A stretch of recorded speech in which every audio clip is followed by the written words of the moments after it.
2 Pedro 3:8-10. Huwag ninyong kaliligtaan ang katotohanan ito, mga minamahal. Ang isang araw sa Panginoon ay tulad ng 1,000 taon, at ang 1,000 taon ay tulad ng isang araw. Hindi babagal ang Panginoon tungkol sa kanyang pangako, na gaya ng kabagalang itinuturing ng iba.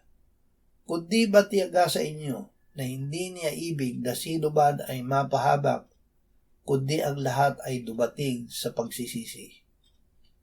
Ngunit darating ang araw ng Panginoon na gaya ng isang magdadakaw, at ang kalangitan ay maglalaho kasabay ng malakas na ingay, at ang mga sangkap ay matutupok sa apoy, at ang lupa at ang mga gawang naroon ay masusunog. Kaaliwan na si Kristo ay magbabalik. Sa pagbabalik ng Panginoong Hesus ay darating ang paghuhukom.